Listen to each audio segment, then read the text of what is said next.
hopefully you have your notes in front of you and you're ready to spend a little bit of time with me learning about hypothesis tests. We're going to specifically be focusing on hypothesis tests for a one-sample mean.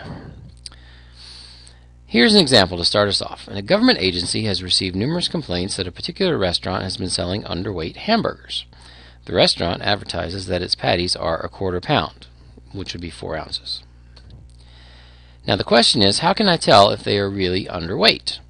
What would I need to do if I wanted to go about and actually determine whether this restaurant is indeed selling me what they say they are selling me? Well, by now in statistics you have figured out that the goal, what we would want to do as statisticians, is we would want to take a sample of these hamburgers and we'd want to find X-bar. We'd want to, from our randomized sample, and it better be random, otherwise it's not going to be a very good sample, we would add them all up and we would average them and we would find X-bar. But also, since we've covered so much time in class by now, you should realize that all samples are different. So how do I know if this X-bar is one that I expect to happen, or is it one that is unlikely to happen? Because we know that samples vary. You can pick 10 hamburgers, I can pick 10 hamburgers, we could weigh our hamburgers, and just through sheer random variability we're going to get different answers. So the question is, are our answers something that's expected to happen, or is it something that's unlikely to happen? And this is where hypothesis tests will help. They basically will help you decide how unlikely is this to happen. So that leads us then to the question, what exactly are these hypothesis tests? They are calculations that tell us if a value, X-bar in this case, occurs by random chance or not, if it is statistically significant. Now that's a very important phrase, so you're going to want to write this down because this comes back over and over and over and over again. Statistically significant means that it is not a random chance occurrence. Is it a random occurrence due to natural variation? In other words, if it's in that yellow circle there, is it one of the sample means that are likely to occur? Or is it a biased occurrence due to some other reason? Is it in one of those two purple circles that you see there? Is it one that isn't very likely to occur? The nature of hypothesis tests. First, what you do is you begin by supposing that the effect you're looking for is not present. Next, you see if the data provides evidence against the supposition that it's not present. So for example, and you've seen this, you've heard this, you know this, example is a murder trial. In a murder trial, how does a murder trial actually work? So someone is being accused of committing a murder and they go on trial, and we have to look at the evidence to determine whether or not we believe that the murder has been committed. But what we do is we don't start off by assuming that the person is guilty, we start off by assuming that the person is innocent. So we claim that the effect is not present. And then we must have sufficient evidence to prove guilty. So it's the same way with a hypothesis test. If we're trying to prove something, we start off by saying, we're going to assume that that's not true, and then we're going to look for evidence against it. So hypothesis tests are the same. Now here's the steps. First, as everything we've done in the last month or so, we have to start off with some assumptions. Next up, we write out hypothesis statements and we define the parameters of the problem. Next up, we do some calculations. And finally, we write a conclusion, and of course, in context is key. Now, notice that the steps are very similar to ones we used for confidence intervals, except we've added hypothesis statements. That's what we're going to learn about today. There is a mnemonic that you can use to help you remember the steps, and more on that later. These are the 4 basic steps, and then later we'll go through in some more detail. Okay, so I said there are some assumptions that you need to take into account. And these are the assumptions for a z-test. In this chapter we're focusing on z-test. Ultimately we'll get into something called t-tests, and when we do that, you'll worry about that then. So first assumption is it must be a simple random sample. Secondly, the distribution must be approximately normal. Now, as in all the other ones that we've done, that statement can either be given, In other words, you know that the distribution is normal because the problem says so. Or there's a large sample size, more than 30, in which case the CLT would allow us to know that the distribution is approximately normal. Or if we're given all the data in the sample, we can look at the data and we can graph it, and we can see if it looks like it's symmetric. And then the third assumption is that sigma, the standard deviation, is known. For a t-test, it would be unknown. We'll get to those later. But yay, you can see the guy jumping up and down. These are the same assumptions as confidence intervals. So by now, you should be familiar with these assumptions. Writing hypothesis statements. First, you start off with the null hypothesis. It is the statement being tested. That is the statement of no effect or no difference, assuming the effect is not present. As I said earlier, the murder trial, we're going to assume he is not guilty. That is called HO, H sub O, the null hypothesis. The alternative hypothesis is the statement that we suspect is true. This is what we're trying to test for, and we call that the H sub A, the HA. Here's the form. The null hypothesis, we say HO, H sub O, is the parameter equals the hypothesized value. The alternative hypothesis, HA, you have three choices. The parameter is greater than the hypothesis value, in which case you can see the little circle there. That would be in that region of the graph. Or we can have the parameter is less than the hypothesized value, in which case it's down in that little circle down there. Or the third option is we simply say the parameter does not equal the hypothesized value, in which case it could be in one or the other. It could be in both of them. So you only have three options for the alternative hypothesis, and there's only one option for the null. Right? And it's always based upon the population parameter. Right? The statement being tested in a test of significance is called the null hypothesis. And the statement that we suspect is actually true, the one that we're actually looking for, is always the alternative hypothesis. So here's back to our example. A government agency has received numerous complaints that a particular restaurant's been selling underweight hamburgers. The restaurant advertises the patties are a quarter pound. Let's state our hypotheses. Well, first, we're suspicious that they are selling underweight hamburgers. So our null hypothesis would be that the effect is not true. In other words, they're selling the perfect hamburger. So mu equals 4. The alternative is we believe they're underweight. So the alternative would be mu is less than 4, because that's what we believe. And that's what we're going to test. Okay, here's another example. A car dealer advertises that its new subcompact models get 47 miles per gallon. You suspect the mileage might be overrated. State the hypotheses. Right? We suspect that it's overrated. That's going to be our alternative. So the null hypothesis would be that it's equal to 47. And the alternative would be that it's less than 47. And when I say it, I mean mu. Mu is the true mean miles per gallon. Now, that little statement underneath the car there, that is key. You have to tell me what mu represents. You can't just define a variable without telling me what the variable represents. So everything in purple is part of the statement.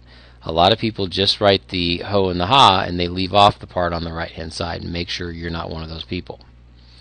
Example 3. Many older homes have electrical systems that use fuses rather than circuit breakers. A manufacturer of 40 amp fuses wants to make sure that the mean amperage at which its fuses burn out is in fact 40. If the mean amperage is lower than 40, customers will complain. If the amperage is higher than 40, the manufacturer might be liable for damage to an electrical system. State the hypotheses. Right? They're looking at both lower and higher. So in this case, we're looking at both ends. So our null hypothesis will simply be that mu equals 40, but the alternative would be that mu is not 40. Because either way, the manufacturer wants to know. If it's less than 40, they're in trouble. If it's greater than 40, they're in trouble. So the alternative is that it's simply not 40. And mu, again, in purple off to the side, mu is the true mean amperage of the fuses. That leads us then to the next part of this, which is called p-values. A p-value. If you assume that the null is true, It is the probability that the test statistic would have a value as extreme or more than what is actually observed. I'll let you have a chance to write that down. In other words, is it far out in the tails of the distribution? Is it as extreme or more extreme than what we've actually looked at? So we're interested in the tails of the distribution where the arrows are pointing. Level of significance. Level of significance is the amount of evidence necessary before we begin to doubt that the null hypothesis is true. How much evidence is it going to take in order for us to doubt what we're seeing? It is the probability that we will reject the null hypothesis, assuming that it is true. It is always denoted by alpha. Right, that's a little funny little A symbol, alpha. It can be any value. The usual values we see are 10%, 5%, 1%, some level at which we would need to say if it's below 5%, I'm simply not going to believe that it's true. Below 10%, below 1%. Usually that's defined for us. The most common is 5%. Statistically significant, we talked about this earlier. I gave you a definition of it, but here's another one. The p-value is as small or smaller than the level of significance. So if you get a probability that is as small or smaller than the level of significance, we would say that that is statistically significant. If p is greater than alpha, we would fail to reject the null hypothesis at the alpha level. If p is too big, if it's bigger than alpha, we would say we don't have enough evidence to reject. So we would fail to reject, to accept, or we never accept, but fail to reject. If p is less than or equal to alpha, we simply reject the null hypothesis. Facts about p-values. Always make decisions about the null hypothesis. Large p-values show support for the null hypothesis, but they never say that it's true. They simply show support for it. Small p-values show support that the null is not true. And you would always double the p-value for two-tailed tests. So anytime you have an alternative that is not equal, you would double the p-value, because remember, you're looking at both the left, in these cases you're looking at both the left and the right sides of the distribution. So since you're looking at both ends, you would have to double it in order to make sure you're getting the correct p-value. Never accept the null hypothesis. I started to say it on the last slide and I caught myself, because you never ever accept the null hypothesis. You just fail to reject it. Let me say this again. Never accept the null hypothesis. Never accept the null hypothesis. Say it with me. Never accept the null hypothesis. You should come into class tomorrow chanting, never accept the null hypothesis. Alright, calculating p-values. For a z-test statistic, we use normal CDF. It's our old friend on the calculator, normal CDF with a lower bound and an upper bound. We use a standard normal curve. You can either way, use a normal curve from the back of the book, use the calculator, either way. Writing conclusions. First, you would always want to make a statement of the decision being made. Reject or fail to reject the null, and why. And also a statement of the results in context. State them in terms of the alternative. So you would say, we reject or we fail to reject the null hypothesis because da da da da da da, and then a statement of the results in context. And I'll give you an example of what I mean for this. So since the p-value is less than or greater than, depending on which one you're doing, alpha, I reject or fail to reject the null. There is or is not sufficient evidence to suggest that, and don't say HO and HA, actually write them in context. So make this a complete sentence and try to leave out the statistical terms and make it read like a real sentence. Right, so memorize this phrase. Memorize, memorize, memorize. Formulas. If alpha is known, which for this chapter alpha will be known, with the test statistic we're looking for is equal to the statistic, x bar, minus the parameter, mu, divided by the standard deviation of the statistic using the formula for that. So the test statistic is z. is equal to the statistic, x bar, minus the parameter, divided by the standard deviation of the statistic. So there we go. Alright, so here's another example. The Fritzy Cheese Company buys milk from several suppliers as the essential raw material for its cheese. Fritzy suspects that some producers are adding water to the milk to increase their profits. Excess water can be detected by determining the freezing point of milk. The freezing temperature of natural milk varies normally with a mean of negative 0.545 and a standard deviation of 0.008. Added water raises the freezing temperature towards 0 degrees. A laboratory manager measures the freezing temperature of 5 randomly selected lots of milk, so there's our sample, from one producer with a mean of negative 5.38. Is this sufficient evidence to suggest that this producer is adding water to his milk? Okay, the 5 randomly selected was a little lower than average. The question is it too low? Here's our assumptions. First, is it an SRS? Well, it said it was. It said it was a simple random sample, so yes. Normal. How do we know? Well, the freezing temperature of milk is a normal distribution. The problem stated that it was. Do we know alpha, or sigma? Yes, we know. It said it was 0.008. What are our hypothesis statements, and is there a keyword? Well, the null is that the mean is, in fact, what it should be, negative 5.45. The alternative is we suspect that it's greater than negative 5.45. Plug the values in. So here's the numbers that were given to us. We get a z-test statistic of 1.9566. Use normal CDF to calculate the probability. We get a probability of 0.0252. Alpha was at 0.05. So our conclusion, since p-value is less than alpha, I reject the null hypothesis. Write the conclusion in terms. There is sufficient evidence to suggest that the true mean freezing temperature is greater than negative 0.545. This suggests that the producer is adding water to the milk. Now, I said there was a way to memorize this, and this is the way you can memorize it.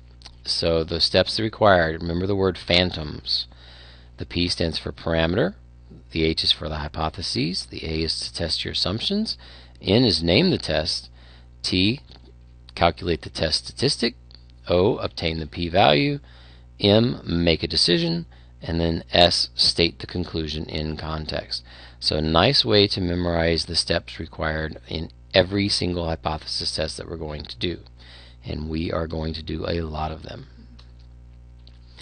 One last example. Kmart brand light bulbs state on the package the average life is 1,000 hours. A class decided to test this claim, and they randomly selected a sample of 60 bulbs. For these 60 bulbs, the average bulb life was 970 hours. Is this evidence enough to dispute the claim that Kmart places on its packages? Assume that we know that the population standard deviation for Kmart light bulbs is 120 hours. Now that's a stretch. We're almost never going to know that population standard deviation. But in this case, we're going to assume that we do. Alright? I would like for you to do that Kmart problem on your own. See if you can write it all out the way we just did the previous example, using the word phantoms, and then when you come into class tomorrow, I'll put the answer up on the board and we'll see who got it right. So, hopefully you got all that, and I will see you tomorrow.